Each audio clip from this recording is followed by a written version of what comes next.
With rough seas in the Indian Ocean, SpaceX appears to be having some trouble getting Ship 40 to the Australian coast. Boat trackers are showing that some of the on-site recovery fleet are diverting to Christmas Island. Will Ship 40, the first ever intact Starship upper stage to survive an offshore landing, make it to Australia in one piece? From Florida Space Coast to South Texas, we'll be covering that and much more on this week's Starship Update.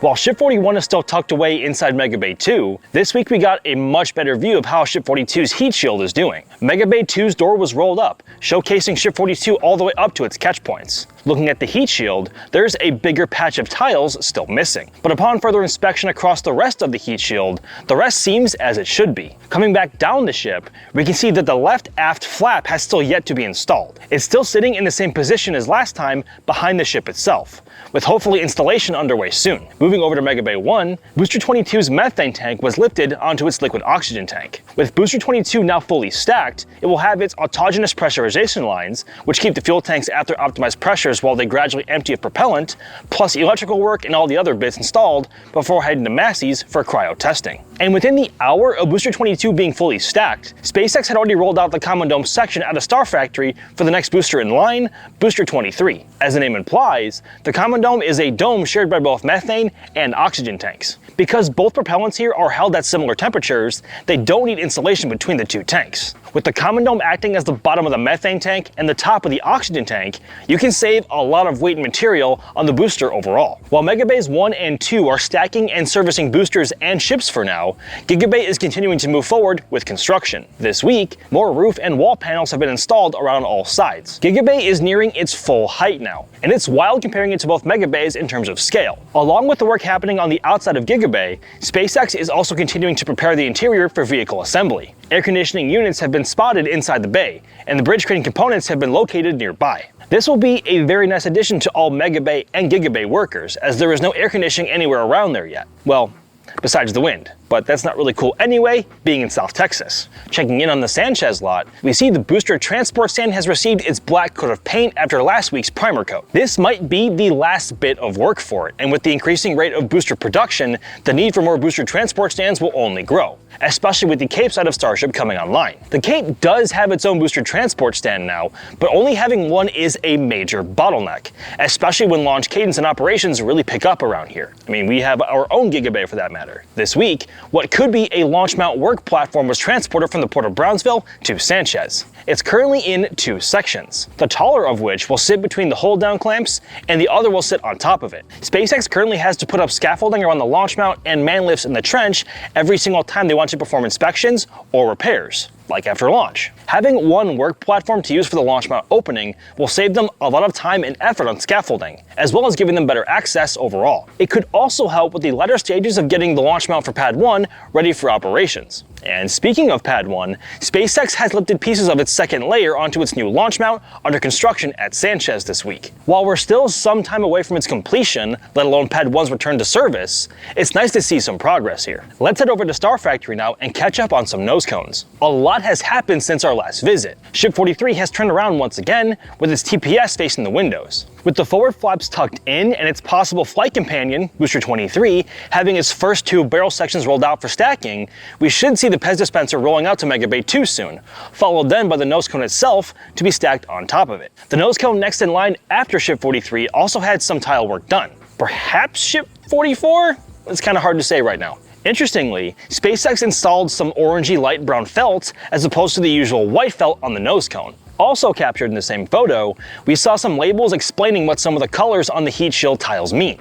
Red indicates a damaged tile, purple might mean something could be wrong with the attachment pins, and yellow means a tile has either undergone or requires an inspection of sorts. Looking at this nose cone later in the week, we saw more tiles installed. Now, while it's kind of tricky to see if we're looking at the same side or if the nose cone was turned, the presence of a white strip of tiles on the right-hand side in both photos indicates that we're probably seeing the same side. Moving one station down the line, the nose cone that received most of its tile pins last week also got busy with tile installation this week. But then suddenly we found that it had been removed from the station entirely, and its new position inside a Starfactory is currently unknown. Kind of like Ship 44 last year.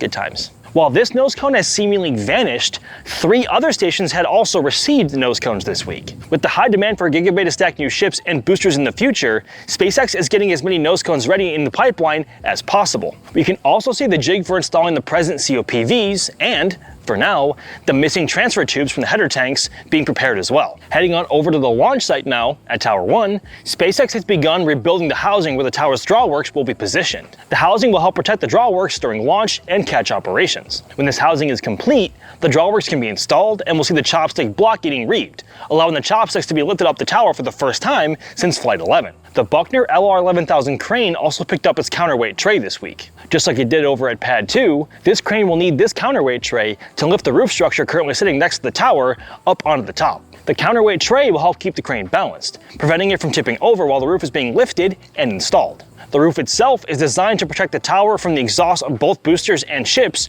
during launches and landings back at the tower. Mostly catches. Launch mount service hardware wasn't all that was transported from the port of Brownsville this week though. We also saw 2 storage tanks arriving at the launch site. There's still room at the tank farm for a few more of them, as there are more storage tanks currently at the port. Storage tanks are neat and all, sure. However, they are there to, well, store certain commodities created from the brand new air separation unit. It's still progressing each day, as this week, one of the pipes leading to the ASU tanks was covered with installation. Because of the cryogenic temperatures used to separate the liquid oxygen and nitrogen from the atmosphere, keeping the pipes insulated is very important to make sure the process is efficient, safe, and keeping the commodities free of impurities. Let's come on home to the Space Coast for a minute. Last week, we saw the water bags, which are used for vehicle load testing, were attached to the chopsticks at Launch Complex 39A. With the main construction of the pad now finished, attention is shifting towards pad validation and making sure everything is dialed in. The water bags and the chopsticks serve as a stand-in weight simulation of a booster or ship being lifted onto the pad or caught. Once the bags are full, it's time to lift them up, just like a booster or ship is being placed onto the launch mount. This testing was done using differing lengths of cable. The longer cables allow the water bags to be closer to the ground, while they lift the chopsticks up to catch height. You really don't want all of that water that high up for safety reasons. But the water bags weren't the only source of water at Launch Complex 39A this week. SpaceX conducted another flame trench water deluge test.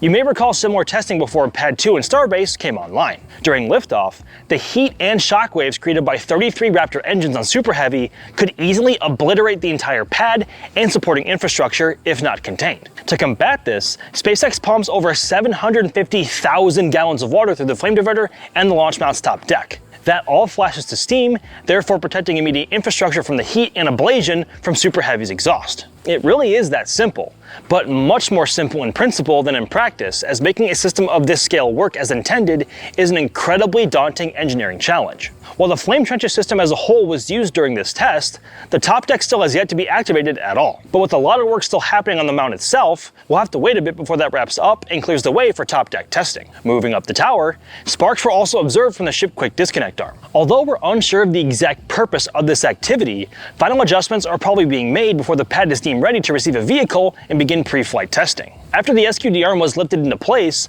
no movement on the arm has been observed by our Space Coast Live cameras. But with no vehicles in Florida yet, SpaceX still has time. To install the tower's protective roof, the LR11000 crane here that was lowered last week received its derrick. With this, it can now reach the top level of the tower to install said roof. Now, something that we've all been wondering about for some time is how SpaceX is going to test Starship vehicles when they're here on the Space Coast. Would they build and test everything at Starbase and then ship the vehicles over? And what will happen when Florida produces their own ships and boosters? I mean, boosters can be static fired at the pad, but we don't exactly have a Massies-like test site here. Yet.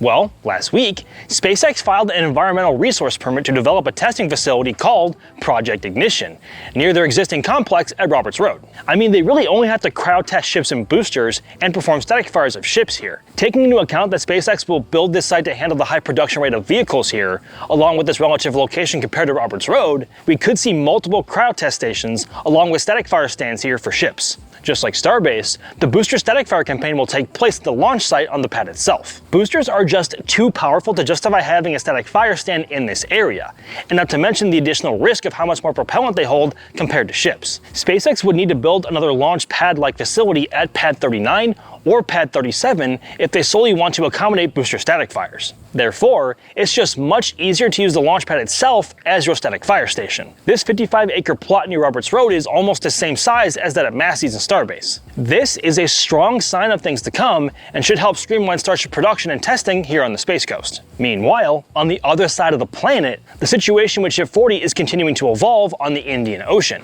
Weather conditions are reportedly not in favor of SpaceX's recovery effort, and the condition of Ship 40 along with the plan for its recovery remains unclear. Marine tracking as of August 14th has showed the Norman Ranger has increased its speed to 9 knots, an impossible rate of speed for a vessel to be towing Ship 40 with. It appeared to leave Go Australis behind, which was still moving at around 3 knots, a speed that would allow for a tow. Norman Ranger then sailed north to Christmas Island, an external territory of Australia. Here, Norman Ranger probably loaded up on supplies and perhaps swapped crews around. Christmas Island sees regular airline service to Perth on the Australian mainland, so personnel arriving or leaving is well within the realm of possibility. We do know for a fact though that Justin Steyer, Senior Director of Starship Launch, has disembarked on Christmas Island as he posted an image on X showing this blackboard with Christmas Island written on it. Plus, if you need any more evidence, we found this exact spot on Google Street View. Norman Ranger then left the island and sailed southwest to rendezvous with Go Australis and Starship,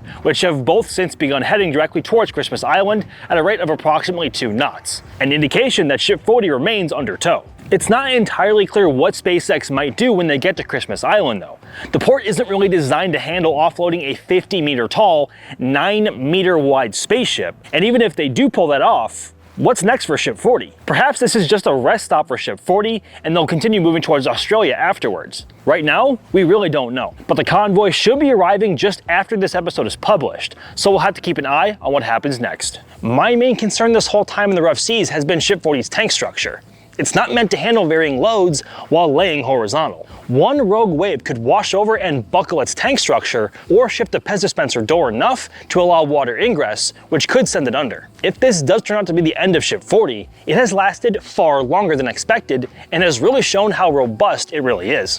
But the question is, if Ship 40 makes it back to Western Australia, what then? Let us know in the comments section down below. Now on over to Massies real quick. While test nose cone Ship 43.1 is sitting inside the supercrusher, B18.3 is not done with testing just yet. This week, it was lifted off of its test stand and off to the side here at Massies. There, we can see that SpaceX has attached 2 plates on the opposite side of the middle grid fin. These 2 metal plates will act as a counterbalance when the middle grid fin motor is being tested. There must be some data that SpaceX is after before they end up trying to catch a booster for real. Meanwhile at McGregor, we saw, as usual, more Raptor 3 engines rolling on by our cameras. This week saw a new record serial number being observed. The previous record was being held at number 201, but this week we saw a big jump as we saw Raptor number 225. I think it's safe to say at this point that Raptor 3 production is full steam ahead as SpaceX aims to produce as many vehicles as possible for operations in Starbase and, eventually, here on the Space Coast of Florida. The clock for Artemis 3 and beyond is still ticking, so there's no backing away now. Well gang,